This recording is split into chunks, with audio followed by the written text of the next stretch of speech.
já citado no início da nossa apresentação, que a Federação Espírita, após os eventos no final de abril, que iniciaram, em maio especificamente, quando tivemos a catástrofe climática que se abateu sobre o nosso estado e que fez com que, durante vários dias, semanas, e que se estende em alguns locais por meses, a necessidade de atenção e agora de reconstrução. Mas naquele primeiro momento em que todos nós acompanhávamos, né, pelas redes sociais, pela televisão, e alguns presenciando praticamente no seu quintal, no seu bairro, na sua própria residência, seus locais de trabalho, né, a intensidade e o impacto da água, das chuvas, nós sofremos o impacto no movimento espírita também. Das 412 instituições que hoje são filiadas à Félix, 32 foram atingidas diretamente pela água. Inclusive, a sede da Federação Espírita, que desde o dia 2 de maio ficou durante 20 dias, né, com água em torno de 1 metro, mais ou menos, em toda a sua área comercial, a livraria, a editora, o auditório, né, alguns talvez até tenham acompanhado algumas das imagens que foram sendo divulgadas e que circularam. Né?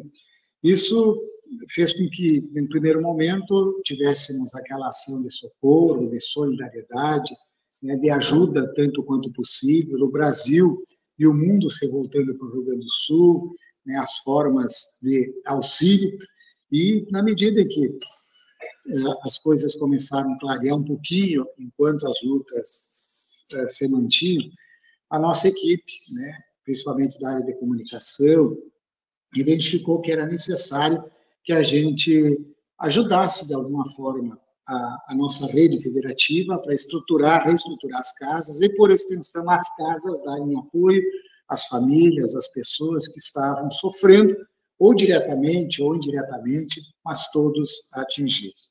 E se surgiu nessas 3 palavras, nesses 3 verbos, né, confiar, ajudar e prosseguir, um mote, né, uma campanha, que é exatamente essa citada, que é o confia, ajuda e prossegue. Né? Desconfigurou um pouquinho ali pelo equipamento, né, mas se a gente for lembrar inicialmente, a confiança é essa crença, né, primeiro na probabilidade moral, na sinceridade, na lealdade, na competência, na descrição de outro. Pessoa é de confiança, pessoa é de crédito, é de fé. Quando você identifica que fulano é uma pessoa que eu tenho confiança, que eu sei que não vou ter problemas com ela, que ela vai ser discreta, que se ela empenhar a palavra, ela vai cumprir, se ela me pedir o livro emprestado ou algum outro bem, ela vai devolver, ela vai tratar como se fosse dela e tendo todo esse respeito a esta relação estabelecida. Mas também a confiança é essa crença de que algo não falhará, de que ela é bem feito, forte o suficiente para cumprir a sua função. Nós estamos aqui, né, no auditório, no térreo, e há poucos instantes estávamos reunidos, dialogando aqui no primeiro andar. Nós temos um vão livre, nós temos uma laje aqui, e nós estávamos todos lá tranquilos, sabendo de que os cálculos estruturais, que a construção, que a quantidade de ferro, concreto, estava tudo muito bem, que nós não corríamos riscos. Essa é uma crença de que a construção iria nos sustentar. E a confiança, trazendo para a questão da espiritualidade, ela se estabelece, né, naquilo que pode nos dar um alicerce muito grande diante de qualquer desafio, né, aqueles que a gente enxerga e mesmo aqueles que às vezes nós não enxergamos. E a confiança, ela se estabelece como uma palavrinha muito simples que a gente chama de fé. Fé que a gente pode ter na nossa própria capacidade de superar, de vencer, na autoestima, de, não, eu vou vencer, eu vou superar, e quando vê, surge um problema, calma, vamos sentar, vamos estudar, nós vamos sair dessa. Se é de um companheiro, de um amigo, de uma comunidade, não vamos nos desesperar, nós temos como superar. Se isso veio para a gente, nós temos capacidade de passar e de aprender com isso. Né? Assim como quando a gente olha para trás e já vê os obstáculos percorridos que a gente venceu, e isso faz com que nós tenhamos, então, aquela maturidade, aquele amadurecimento, aquela experiência que, normalmente, a vida vai nos dando, porque eu olho para trás, vejo as consequências, às vezes as semeaduras que eu fiz, a colheita, os resultados, e consigo, então, avaliar. Então, esta confiança que eu tenho de que eu posso superar, vencer, ela é fundamental, e nesses momentos também são fundamentais. Há pouco nós estávamos visitando o Centro Espírita Caminho da Luz, aqui em Três Coroas, e na frente da instituição, um casal já mais idoso, trabalhando na reconstrução da sua casa, junto ao rio ali, que também tinha sido destruído, e antes de entrar no carro, a gente conversou brevemente com a senhora, uma senhora acho que próximo dos 80 anos, ela varrendo, o marido trabalhando ali, de como é que está a reconstrução? Estamos vencendo uma coisa de cada vez, né? De que estão conseguindo, a gente vai conseguir, devagarinho a gente vai conseguir, no ritmo, né? Estavam tirando lá, mexendo, eu dei uma olhadinha na porta, vi que estavam reconstruindo a parte do telhado, o chão já tinha sido feito. Ela disse, o pior foi o barro, meu filho. Daí começou a contar a história, os desafios daquele dia, daquela madrugada, da noite lá, que eles, especialmente, tiveram aquela enxurrada, aquela inundação em Três Coroas. Mas ela confiante de que estava superando. E a gente vendo, quer dizer, quantas histórias de superação essa alma, aquele casal, assim como tantos outros já tiveram. E isso é fundamental para nós, né? A gente saber, né? E não estamos desavisados, né? Porque nós todos que temos, né, já a informação de que há 2000 anos Jesus já nos alertou. No mundo tereis aflições. Quer dizer, vocês não vão de passeio, de férias, ninguém está indene. Quer dizer, se prepara, porque o mundo ainda de expiações e provas, vocês vão enfrentar algumas dificuldades, alguns desafios, solavancos e tal. Mas Jesus diz, tende bom ânimo. Quer dizer, não perca a esperança, não perca a fé, prossegue, né? Eu venci o mundo, como quer dizer, não numa situação de se colocar como superior, quer dizer, mas eu tenho um caminho feito, eu sou o caminho para a verdade. E nós encontramos, logicamente, já adiantando e chegando na doutrina espírita, lá na questão 625, do Livro dos Espíritos, a obra básica, quando Kardec pergunta qual o modelo, o espírito mais perfeito que já encarnou na Terra e que Deus nos deu como modelo e guia. E a resposta é a mais curta de todas as que tem as 1018 do Livro dos Espíritos, e ele diz, é Jesus, ou uma tradução do Herculano, ele diz, vede Jesus. Então, Jesus é uma referência para nós, né? É uma referência pela sua, digamos, a sua postura de fé, de amorosidade, a sua exercício que se apresenta para nós na lei do amor. Mas tem momentos que realmente é desafiador, né? E no própria instituição, que nós estávamos lá, conversando com alguns trabalhadores, o pessoal dizendo ainda da reconstrução, de que tem muita coisa que não foi possível, né? E certamente esses, né, e tantos outros pelo Estado, pelo mundo, em várias outras situações, tem momentos que a gente não sabe nem por onde começar. A gente para, senta e não sabe exatamente como agir. E esse é o momento em que, fundamentalmente, o que tem que nos sustentar é a fé num desígnio, numa força e num amparo superior. É a fé divina, quer dizer, a fé de que Deus não vai nos faltar e de que nós vamos receber a ajuda necessária e na medida certa, na hora certa. Então, a confiança é fundamental, meus amigos, né? Então, quando eu estabeleço essa confiança, a confiança nos outros, né, e a vida na Terra ela vai se tornar bem mais singela e fácil de ser vivida. Imagina, você trabalha num grupo, por exemplo, grupo familiar, um grupo de uma instituição, um grupo de trabalho, se você consegue confiar nos outros, né, estabelece essa laço, a vida se torna mais fácil, né? Quando há uma desconfiança, né, uns dos outros, a humanidade se torna infeliz, e certamente há conflitos, há guerras, há dissimulação, um eventualmente tenta identificar onde o outro está tentando levar vantagem, tu fica na defensiva, e se a gente observar a conduta das pessoas, vai verificar que a vida entre elas, ela vai se complicar e cresce, então, cada vez mais essa desconfiança que leva a um afastamento, ou uma relação vazia, uma relação defensiva, ou às vezes até agressiva, né? Nós vamos identificar que a confiança, né, seja a confiança nas estruturas, nas pessoas, a confiança nas nossas próprias forças, na fé, na nossa potencialidade, e a confiança nos desígnios superiores, são virtudes que se igualam e que são essenciais para a nossa vida. Allan Kardec, lá no capítulo 19 do Evangelho segundo o Espiritismo, no item 2, ele vem dizer que é certo que a confiança nas suas próprias forças torna o homem capaz de executar coisas materiais que não consegue fazer tendo dúvida de si. Quer dizer, eu não sei se eu vou conseguir isso. Se a pessoa começa uma empreitada, eu não sei se vou conseguir, será que ele vai ter ânimo?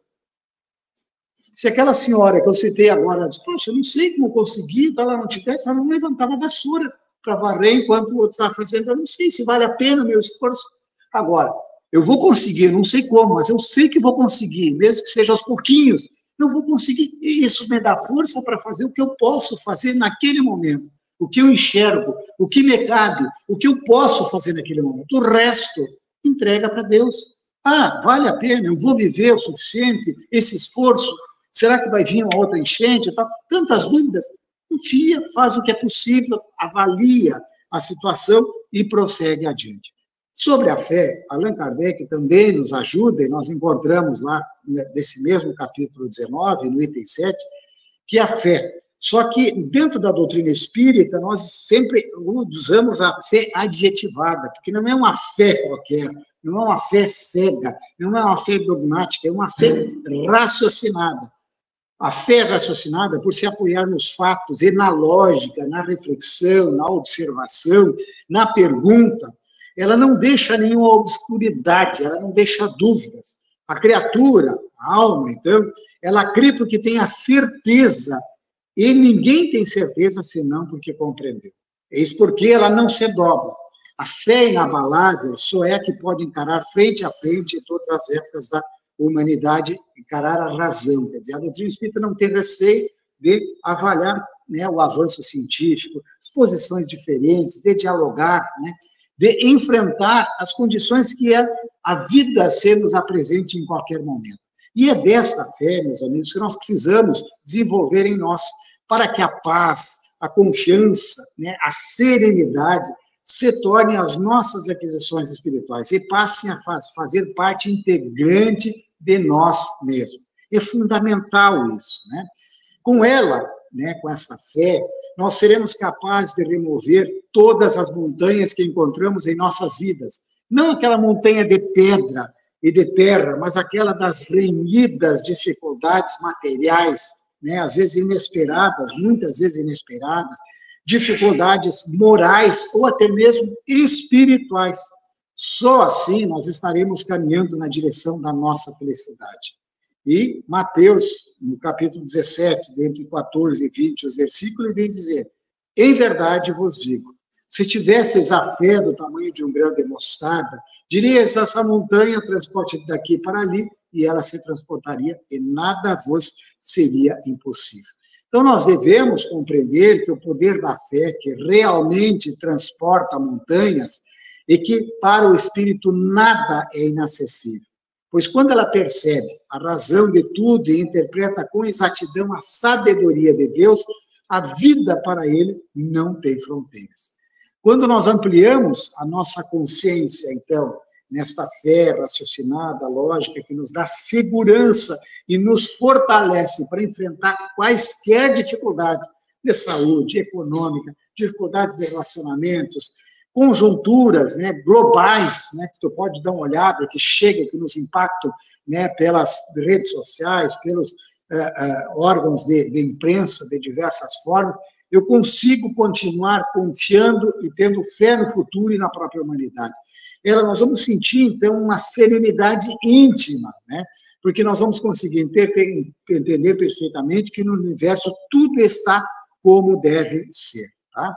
Então, é fundamental essa confiança. Lá no livro Fonte Viva, o nosso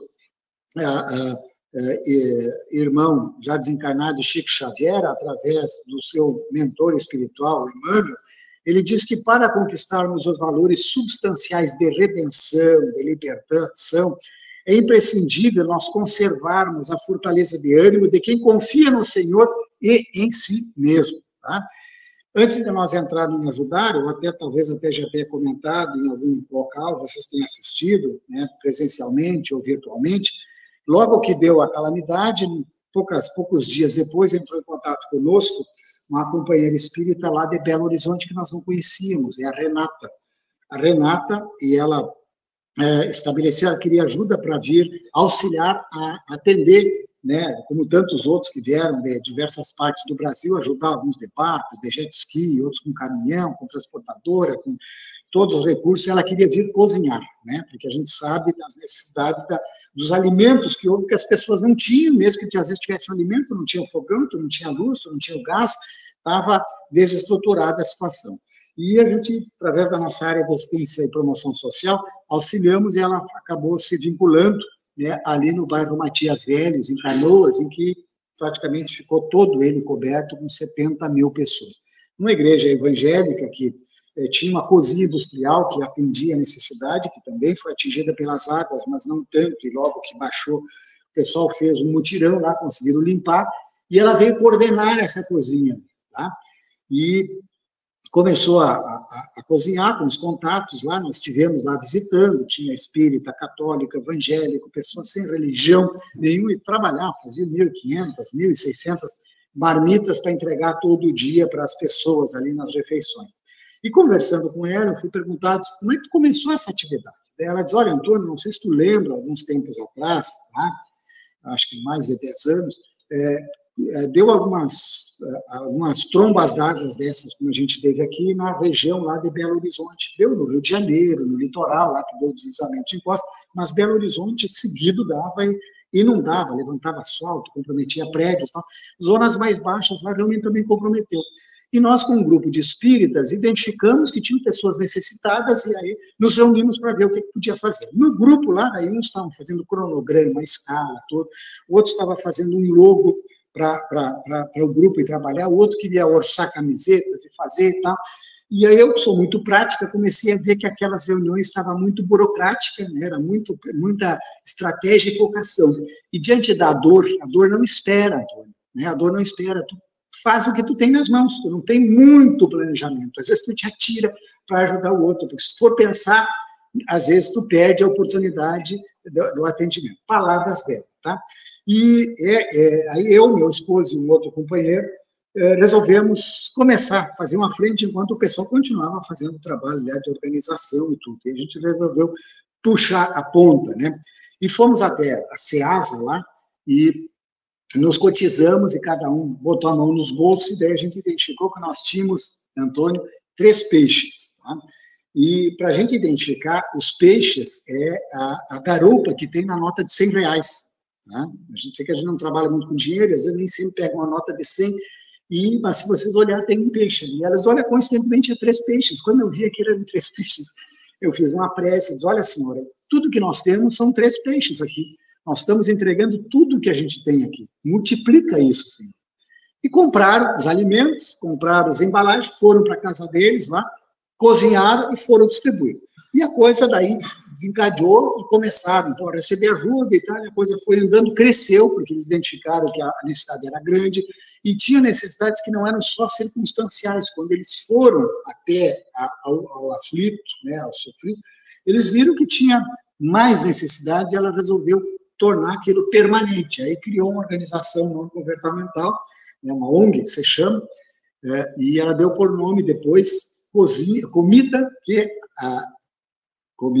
abraça. Comida. Às vezes eu troco com cozinha, né? Ali é sempre com fé. Ela fica me olhando para ver se eu vou dizer certo. Mas é comida que abraça, tá? Mas ela... Aí...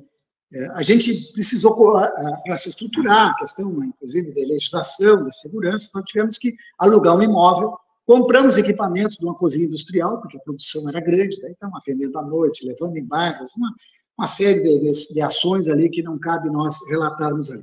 Mas o que houve, Antônio? Teve um determinado momento em que a cozinha pegou fogo, e tudo foi destruído.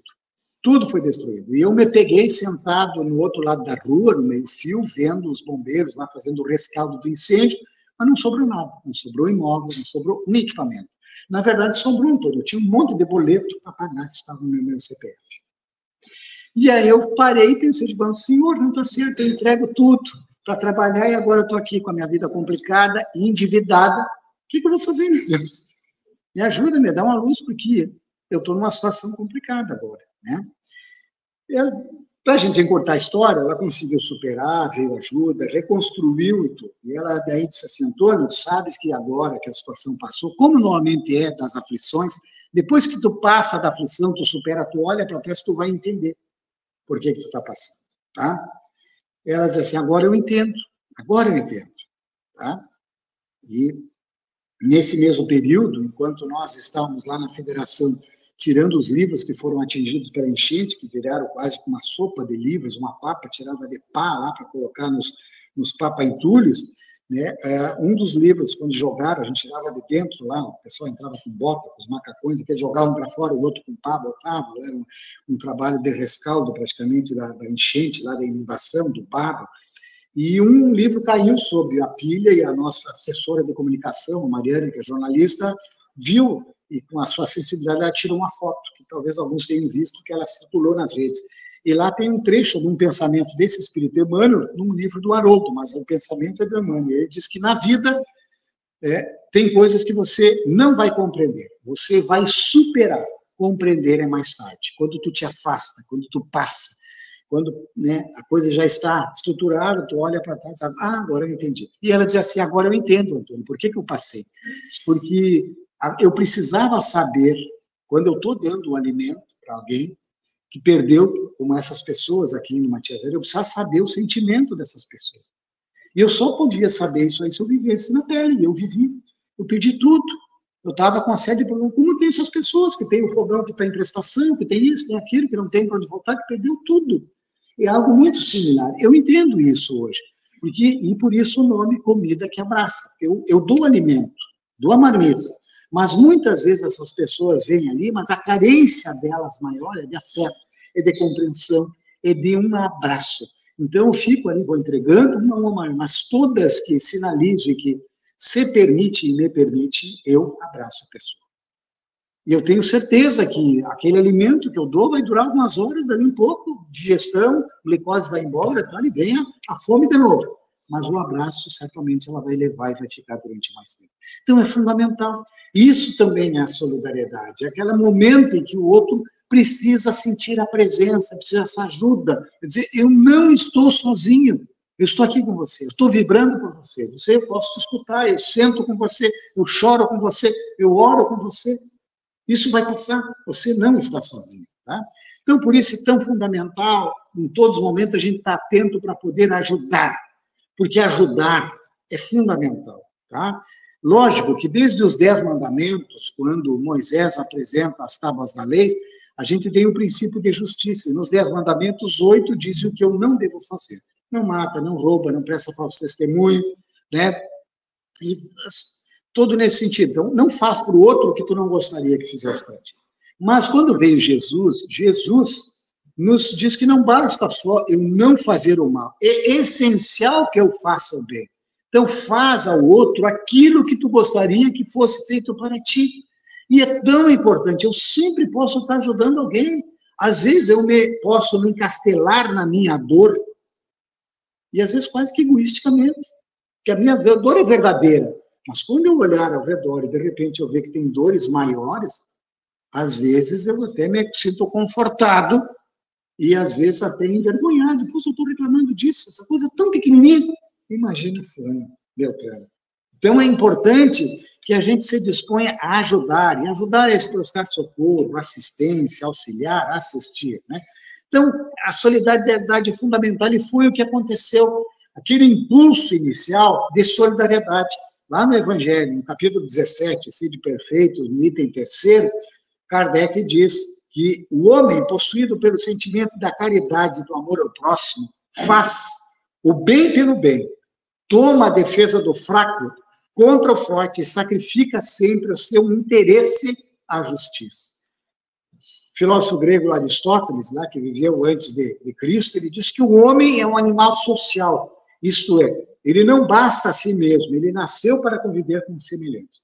Os antropólogos, os estudiosos do comportamento humano, sociólogos, eles dizem que o diferencial da espécie humana, que fez com que houvesse uma evolução e que, inclusive, né, dentro da filosofia, digamos assim, do pensamento evolucionista, ele se diferenciou, né, dos outros animais e deu um up, e, de certa forma, atingiu o ápice do animal, do reino animal, e domina, de certa forma, a humanidade. O sentimento básico que fez isso foi o altruísmo. O altruísmo. Porque na época das cavernas, por exemplo, se alguém estivesse um pouco mais envelhecido, ele precisava de que alguém ajudasse para que ele pudesse sobreviver, até para manter a sua experiência, para manter essa sabedoria, para trocar, para ajudar, né? Para, de repente, fazer uma outra função social. O caçador saía, mas o outro que não tinha condições de se expor ao risco, ele ficava, mas tinha uma função, porque ele cuidava dos pequenos, das crianças, contava, passava sabedoria, né? Passava as histórias no desenvolvimento da linguagem necessária, conhecimento.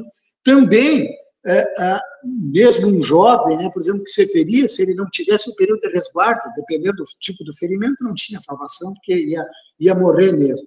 Mas diferente, por exemplo, de um bando de leões que vivem gregariamente, né, de outros animais, eles não têm esse sentimento altruísta, alguém se feriu, ele fatalmente vai morrer, porque não vão fazer por ele, né, essa situação. Então, o ser humano pelo altruísmo, e isso é importante, né? E Kardec tem a oportunidade de, quando ele estabelece as leis morais que estão lá na terceira parte do Livro dos Espíritos, ele traz na sexta lei, que está lá no 7º capítulo dessa terceira parte, a lei de sociedade, onde nós entendemos que nenhum homem traz as habilidades completas, tu precisa um do outro, então nós somos interdependentes, né?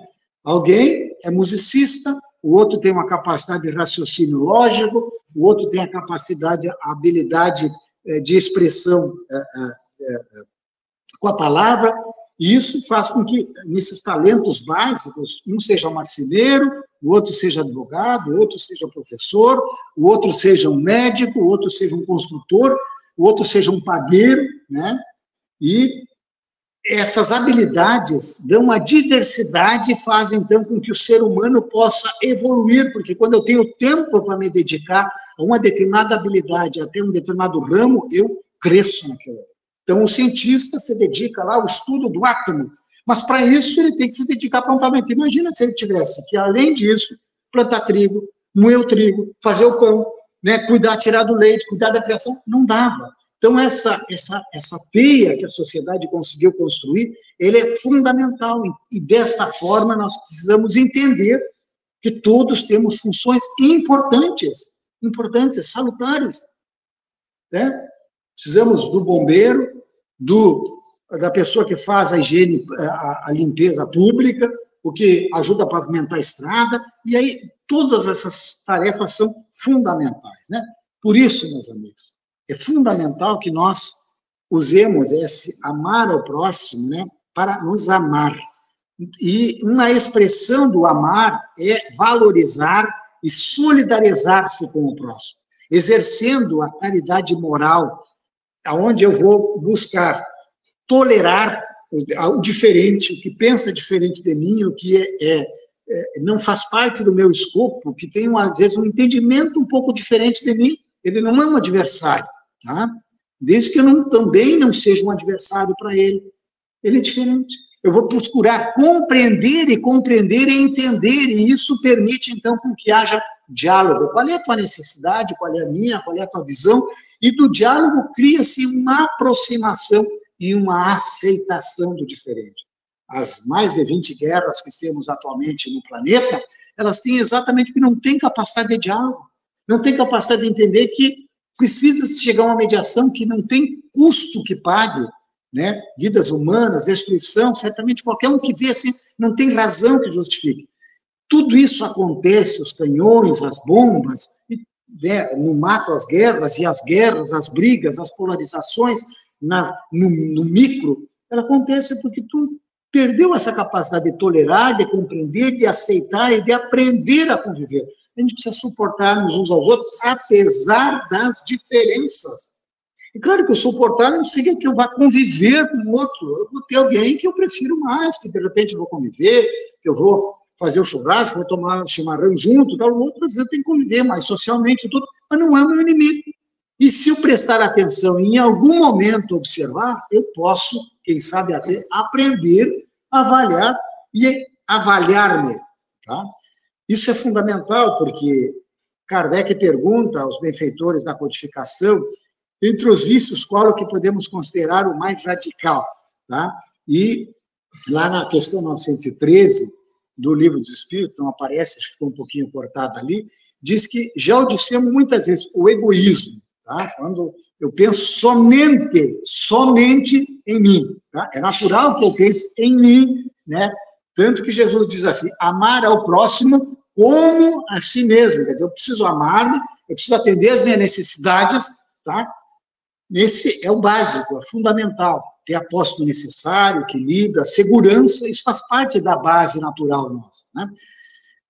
Dele deriva todo o mal. Estudai todos os vícios e verei que no fundo de todos existe egoísmo. Por mais que luteis contra eles, não chegareis a extirpá-los, enquanto não os atacardes pela raiz, enquanto não lhes houverdes destruído a causa, que todos os vossos esforços tendam para esse fim, porque nele se encontra a verdadeira chaga da sociedade. Quem nesta vida quiser se aproximar da perfeição moral deve extirpar do seu coração todo sentimento de egoísmo. E o contrário do egoísmo é o altruísmo. Altruísmo é o pensar no outro, eu me aproximar, eu ver o que eu posso fazer para o outro, também para o outro. O amor e a caridade,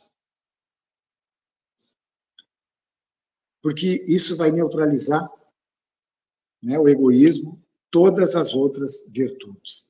Então, a máxima que nós encontramos como lema da doutrina espírita, fora da caridade não há salvação, ela é essa bandeira na luta contra o egoísmo.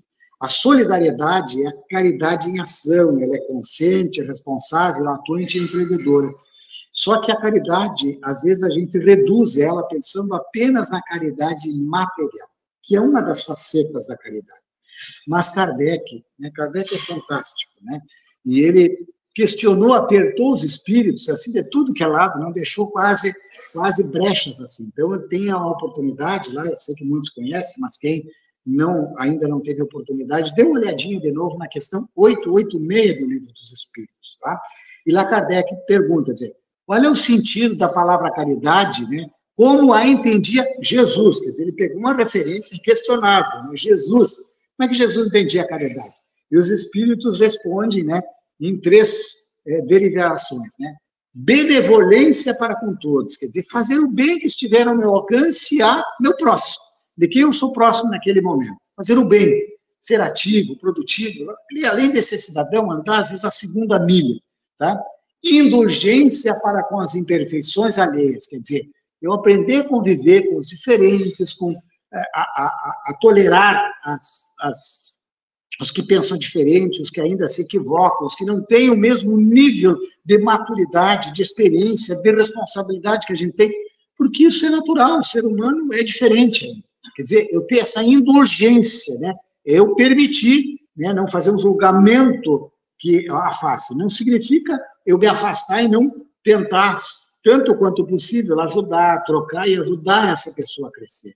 E perdão das ofensas, porque é natural, na vida em sociedade, haver entrechoques, haver dificuldades que, às vezes, uma palavra mais ríspida, um momento de impaciência, uma ação deliberada de que alguém, digamos assim, mais invigilante, de repente, sabe quando tu entra na jogada do jogador, lá o cara deixa a ponta da chuteira para o outro tropeçar e cair realmente, assim, às vezes ainda tem, a gente tem que estar atento a isso, né? Jesus disse assim, ó, sede manso como as pombas, mas prudentes como as serpentes, quer dizer, não é todo mundo bonzinho, a gente tem que ter, não que eu vá ter essa prevenção, que eu seja aquela pessoa que não se abre à confiança, né? Mas para ter a confiança, né, diz o ditado popular, que eu preciso comer 1 quilo de sal com o próximo, né? Que eu preciso conhecer o outro para estabelecer, né? Joana de Ângelo Espírita diz assim, não te entusiasma com quem está chegando. Espera o tempo vai dizer, porque a convivência vai permitir, né, entender. Também nem te desespera, nem lamentes quem parte, porque isso principalmente em tarefas, porque cada um tem o seu tempo, a sua livre determinação individual, tá? Então, fora da caridade, nesse sentido, é o que a doutrina espírita nós procede. Só que essa caridade, esse esforço, né, para muitos de nós, a gente não se dá conta de que a gente precisa prosseguir. E prosseguir é dar seguimento a, levar adiante. E esse prosseguimento ele tem a ver muito com perseverança, tá? Tá? Kardec tinha um lema, né, que ele pegou do positivismo francês, do seu mentor espiritual, aliás, material do campo da pedagogia, né, mas ele tinha uma tríade que se chamava trabalho, né, solidariedade e tolerância. A perseverança, ela é uma qualidade daquele que persiste, que tem constância nas suas ações e não desiste diante das dificuldades. Fundamental. Caiu, levanta, sacode a poeira e vai adiante. Perseverar é conquistar seus objetivos devido ao fato de manter-se firme e fiel a seus ideais e propósitos. Se a Renata tivesse desistido naquele momento, ela não teria um trabalho hoje que cobre tantas tarefas. Se aquela senhora que eu citei, que eu não sei o nome dele, não tive a oportunidade, acho que ela me falou, mas eu não gravei, não tivesse desistido ali, talvez ela estivesse deprimida, talvez estivesse desestimulada, talvez estivesse sendo um peso para os seus familiares e, por extensão, até para a própria sociedade. E uma pessoa que desiste, que se desanima, ela vai adoecer, ela vai ter que ir para o hospital, ela vai precisar de mais medicamento, ela vai ser um peso. Agora, ela, na medida em que ela se mantém prosseguindo, superando, né, tanto ela dá sentido e valor para a sua existência, quando ela também puxa nessa frente de trabalho, de sobrevivência, de prosseguimento, tantos outros que às vezes, poxa, mas eu sou mais jovem, estou meio titubeando, e aquela senhora, né, aquele senhor, aquela pessoa ali, está vencendo a adversidade, poxa, então isso é um exemplo que pode me puxar, né? Mas perseverar até quando? Perseverar até o fim, né? E Mateus, lá no capítulo 24, no versículo 13, ele diz, aquele que perseverar até o fim será salvo. Eu, quando comecei na doutrina espírita, né, logo que a gente começou a estudar um pouco mais, logicamente chegamos a um dos expoentes da nossa doutrina, que é o Divaldo, né, com essas palavras, com essas palestras, tudo. E naquela época não tínhamos internet, então, ou o Divaldo fazia um roteiro, 2, às vezes por ano, quando tinha uma cidade próxima, nós morávamos no interior, conseguimos acessá-lo, né, naquela época também não tínhamos os grandes congressos, como hoje nós temos bianual, então tu não tinha muito acesso. Aí surgiu aquelas fitas VHS, aquelas grandonas, assim, e aí tu tinha acesso, né? Eu consegui uma do encontro que ele fez lá em São Paulo, no Hotel Maxud Plaza, lá o Miguel de Jesus Sardano, grande amigo dele, fez um seminário lá, e eu consegui a fita do Divaldo, né? E assistindo, o seminário dele, muito bom. No final, eu fiquei muito impressionado. Demorei um tempo até entender. Porque no final, Divaldo, terminando o seminário, ele pede que as pessoas façam preces por ele. Façam prece. E eu fiquei já pensando, quando ele começou a pedir prece por ele, eu digo, pá, mas o Divaldo está pedindo prece. Ele tem Joana, Manuel Filomeno, recebe Bezerra, né? Tantos esses espíritos amigos, tem uma equipe espiritual assim, e está pedindo prece por ele, o que sobrará para a gente? Assim, né? E ele disse assim, olha, e na fala dele, ele diz, olha, porque a gente precisa cumprir a nossa missão até o final. E ele disse assim, se alguém sai para fazer uma jornada de 100 quilômetros, se ele andar 99, ele não chegou no final. Ele não chegou. Se eu saio daqui para ir a Porto Alegre, eu chegar até São Leopoldo, eu não cheguei em Porto Alegre. Se eu chegar até Canoas, eu não cheguei a Porto Alegre. Se eu chegar até Porto Alegre, talvez eu não tenha chegado até a minha casa, até o meu objetivo final.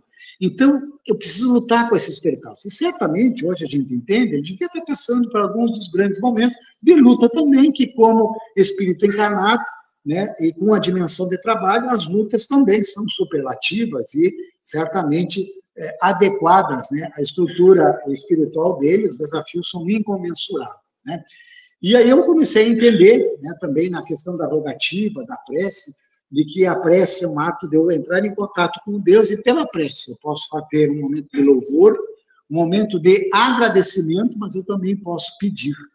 E é fundamental sempre, para que eu mantenha a confiança e eu possa prosseguir até o final, porque os desafios, sendo uma jornada espiritual, eles são crescentes. Se eu paro de ter desafios, e a vida se torna muito fácil, pode ser que eu esteja um pouco estacionado, que eu não esteja sendo desafiado. Se a gente entra numa zona de conforto, Às vezes pode até ser uma estratégia das trevas para deixar ela não mexe com fulano. Porque eu também não estou aprendendo nada. Eu estou passando pela vida. Tá? Agora o desafio, ele me estimula. Uma criança. Conversamos hoje com o teu netinho, não sei onde é que ela está sentada ali. Tá? Isso. Lá, menininha de 7 anos, está na primeira série. Conversando com ele. Já aprendeu a ler? Já aprendi. Já sabe escrever direito? Ah, já sei, beleza. Mas ficasse nisso. Agora ele vai aprender os números, vai aprender as operações básicas da matemática, ler, escrever, ele vai ter que começar a fazer composição, depois ele vai aprender as regras gramaticais, verbo e tudo mais. Se não houvesse uma escala desafiadora crescente, ele ia ficar num nível de conhecimento só. Do ponto de vista espiritual, não é diferente, meus amigos. Do ponto de vista emocional, também não é diferente. A gente vai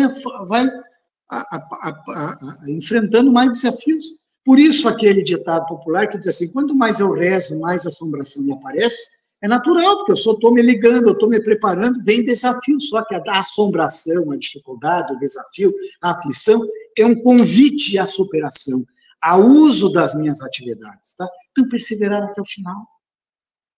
Se eu paro, se eu esmoreço, talvez, né, a gente esteja meio que desistindo, né?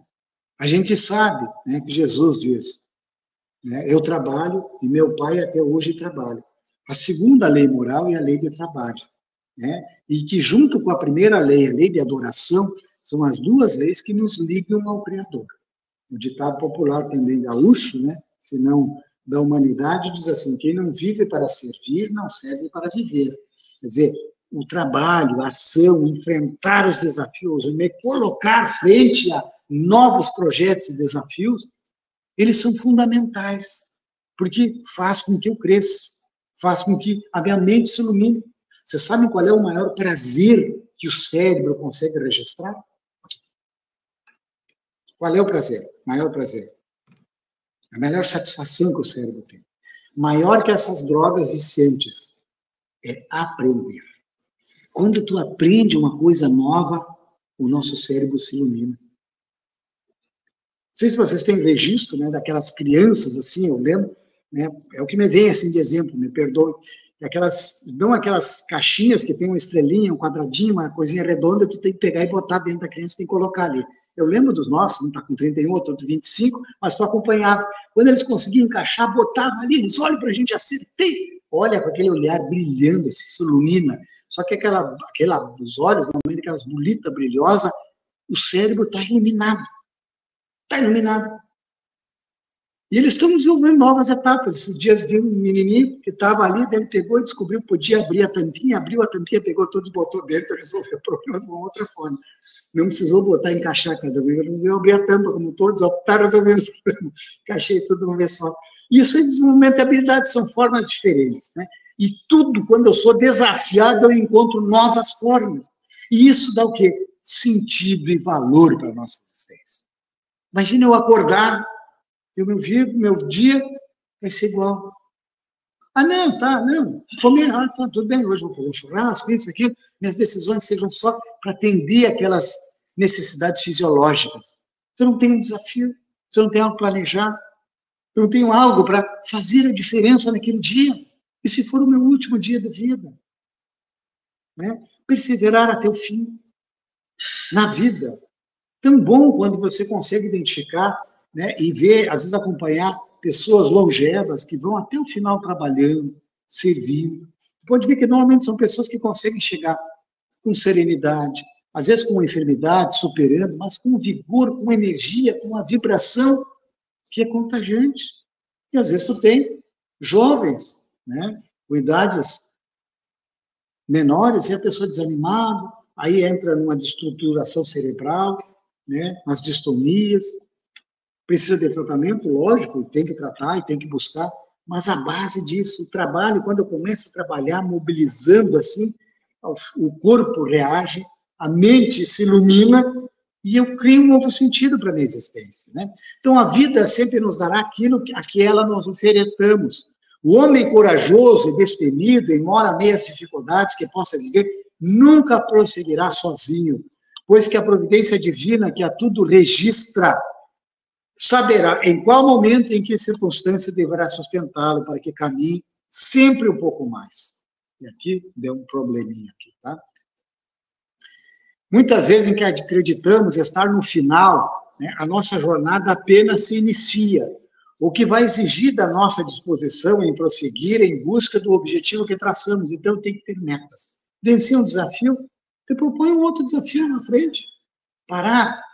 Quando não estiver aqui, quando eu passar, relato que tem dos espíritos que desencarnam, eles chegam e a melhor oportunidade é você continuar trabalhando, né, fazendo, sendo útil na dimensão espiritual. Tu não vai lá ficar só ouvindo harpas, comendo néctar e mel. Né? Não é esse sentido do céu, daquele estado de consciencial adequado que nós encontramos dentro da doutrina espírita. Então, em se tratando de metas a serem atingidas, caminhando com Jesus, na implantação do reino de Deus na Terra, nós podemos nos preparar para longas jornadas, coisas que o mestre, há 2000 anos, vem trabalhando nesse mistério e ainda não viu a sua obra concluída. E aí, meus amigos, né, uma dúvida, né, e nós encontramos lá no capítulo 20, no item 4, quando Erasto nos ajuda a responder essa pergunta. Muitos que chegam na doutrina espírita, e entre os espíritas a gente conversa, vê que o fulano, tal, pronto, não está, talvez, num caminho que ele se propôs há um tempo atrás, e aí o Erasto pergunta, se entre os chamados para o espiritismo muitos se transviaram, como se reconhecer os que se acham no bom caminho? E a resposta é, podeis, né, lá no item 4, a missão dos espíritos, podeis reconhecê-los pelos ensinos e a prática dos verdadeiros princípios da caridade, pela consolação que distribuírem aos aflitos, pelo amor que dedicarem ao próximo, pela sua abnegação e o seu altruísmo, podeis reconhecer-nos finalmente pela vitória dos seus princípios, porque Deus quer que a sua lei triunfe. Os que a seguem são os escolhidos, que vencerão. Os que, porém, falseiam o espírito dessa lei para satisfazerem sua vaidade e sua ambição, esses serão destruídos. Assim, meus amigos, perseveremos até o fim, mesmo que isso que nos custe grande dose de sacrifício, renúncia e sofrimento. Não saiamos da nossa rota de crescimento espiritual, pois a colheita que virá nos dias do futuro dirá que valeu a pena o nosso esforço e a nossa determinação. Que a gente possa, meus amigos, fazer a nossa jornada de evolução espiritual sempre com a certeza de que cada desafio que surge para nós é uma oportunidade de fortalecermos a nossa fé, de desenvolvermos nosso talento e de nos ajudar na nossa construção espiritual, que parte pela construção material que nós estamos fazendo na vida, pela construção emocional no equilíbrio das nossas relações e pela construção espiritual com o propósito da nossa reencarnação. Se fizermos isso, nós vamos ficar com a nossa consciência tranquila. Vamos olhar ao nosso redor e vamos ver que, apesar de haver desequilíbrios, lutas, aflições, conflitos, há um processo de reajuste. O nosso planeta passa por esse momento de transição intensa planetária. Mas, junto com as situações inadequadas, nós temos muitos pontos de luz. Assim como aqui hoje, nesse centro espírita, temos vários centros espíritas, igrejas de várias denominações, onde as pessoas estão buscando se fortalecer esse sentido, esse propósito, essa ligação de espiritualidade, para, entendendo esse sentido, ajudarem a dar a sua conta de transformação da humanidade. Se nós perseverarmos nesse caminho, com certeza, o reino de Deus vai se estabelecer na Terra. Pelo menos, na nossa perspectiva, ao nosso redor, pelas nossas ações, nós seremos aquele sal da Terra. Nós estaremos cumprindo a missão que lá no item 5º desse mesmo capítulo 20, os trabalhadores da última hora, o Espírito de Verdade, nos chama para que a gente possa ser os obreiros do Senhor. Construirmos a paz ao nosso redor, a paz à nossa família, levarmos a nossa melhor contribuição ética, de responsabilidade de trabalho, aonde quer que nós sejamos chamados. Desejamos que a espiritualidade nos envolva, nos proteja e nos fortaleça nesta caminhada. E que, ao retornar aos nossos lares,